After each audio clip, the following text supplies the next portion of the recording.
Welcome to this deep dive. We're going to look into the recent story around Black Box. Right. The media initiative started by Flavio Pasquino. Lots of developments there recently. Yeah, exactly. And our main source today is, well, it's a really open YouTube interview Pasquino gave on the Baki Met Bergsma channel.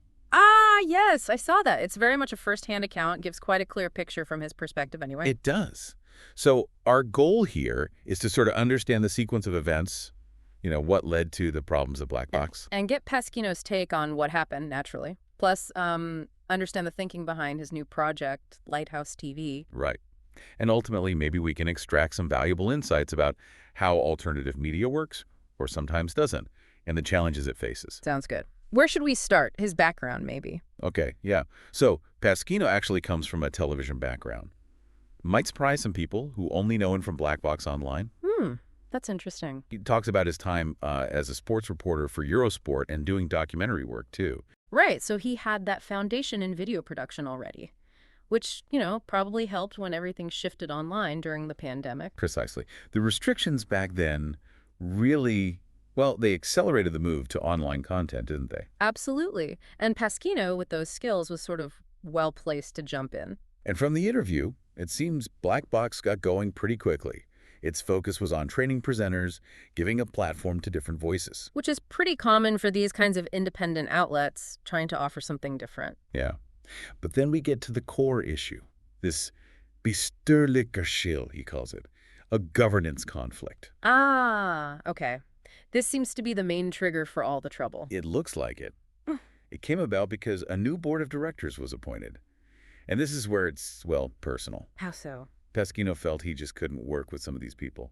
He mentions negative experiences with them in the past. Right. And he uses some strong language, doesn't he? Calls the whole thing an act of rancoon resentment. He does. He basically suggests the person who put the board together knew about his prior issues with them. Wow. Okay, so that really frames it as something beyond just a policy disagreement. It's about trust, or the lack of it. Exactly. Yeah. He really hammers that point home. Trust is fundamental for him if he feels he has to constantly look over his shoulder. He's out. Yeah. Yeah, you get that sense strongly from the interview. It wasn't just a minor spat. No, seems like a clash of core principles about how you run a collaborative project. And it wasn't just Pasquino feeling this way, apparently. No, he mentions a significant chunk of the Black Box team felt the same. They shared his concerns. Okay. So what do they try to do about it? Well, they actually tried to persuade the new board to step down. They even proposed an alternative. Oh, who did they suggest? They floated the idea of a new board, maybe led by Boek Geersing, the former director at NOS. Right, a well-respected figure in Dutch media. That would have been quite a statement. It would have, but the proposal was rejected. Rejected, just like that. Apparently so. And Pasquino even claims some pretty disparaging remarks were made about Geersing, like calling him senile. Oof. Okay, that does suggest the conflict was pretty deep-seated and maybe quite personal on the other side, too, not just about strategy. Seems that way, like a real resistance to any alternative leadership. And that rejection looks like it was, well, a key moment. A turning point, you could say. Because after that... Well, after weeks of trying and failing to sort out these governance issues, Pasquino decided to leave Black Box. And that wasn't the end of it because others followed him. Exactly. His departure seemed to trigger a bit of an exodus. Other team members left too. Which really underlines the shared concern, the loyalty to him, or perhaps just the shared distrust of the new board. Yeah. And the result? Black Box operations just stopped.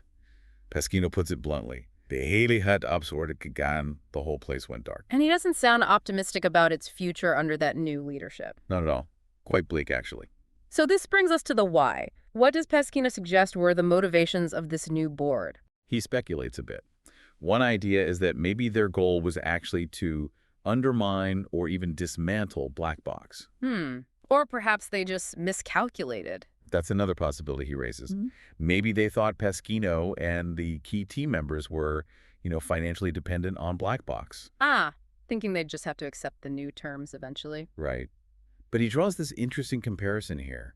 He likens the team to Corona striders. People who resisted pressure during the pandemic stuck to their principles. Exactly. The idea being the board totally underestimated their willingness to walk away on principle rather than compromise those values. So from Pasquino's viewpoint, the board's strategy was a Kensloo stride spell, a hopeless battle right from the start. pretty much. Because they fundamentally misunderstood the people they were dealing with, their motivations weren't just financial. Yeah, that highlights a potential blind spot, not seeing motivations beyond money or power.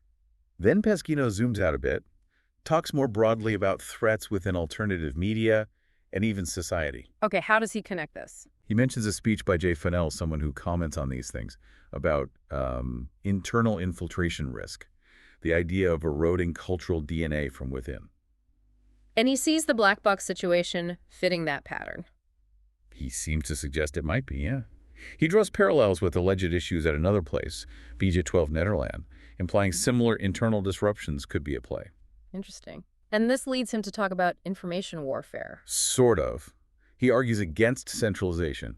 He thinks a decentralized, distributed approach is better for countering disinformation, more resilient. Instead of having one big target, you have many smaller ones working independently, but maybe cooperatively. That seems to be the idea. He stresses the need for mutual support and respect between different players in the alternative media scene. Even if they have different styles or disagree sometimes. Yeah. He mentions, for example, having general sympathy for Ongehoord Nederland, even if he doesn't agree with everything they do or how they do it. The ecosystem needs diversity. That touches on something important, the connection these platforms have with their audience. It's often more than just information. Definitely. Pasquino acknowledges that. He knows these outlets offer hope, a sense of community, for people feeling alienated from the mainstream narrative. It's an emotional connection, too. He admits his own frustration, with what he sees as a lack of critical thinking in mainstream media. That kind of fuels the whole alternative scene. And explains the loyalty people feel towards these platforms. Okay, so Black Box goes dark, but he doesn't stop. What about Lighthouse TV? Right, he moved fast. Lighthouse TV is the new venture. He's quite clear.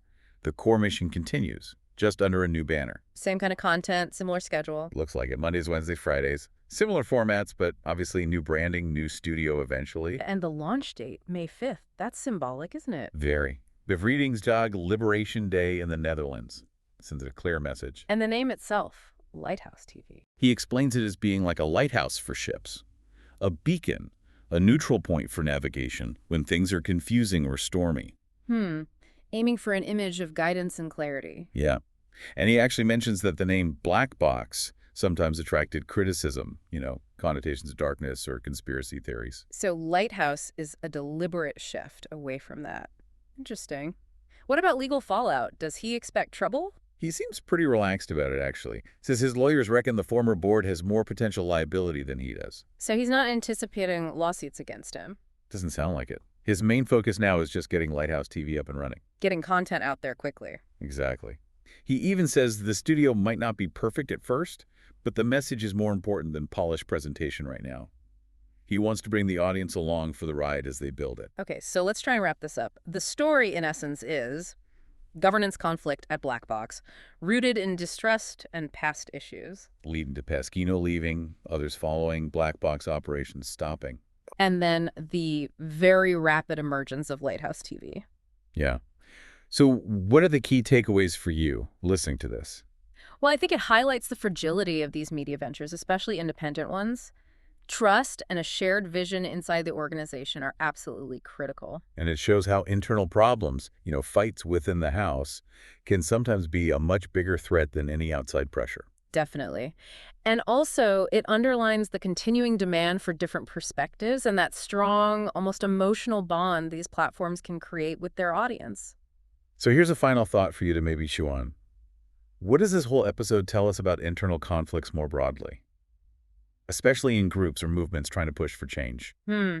How can they guard against these kinds of implosions and keep their eye on the ball, on their main goals? And what does that quick relaunch as Lighthouse TV suggest?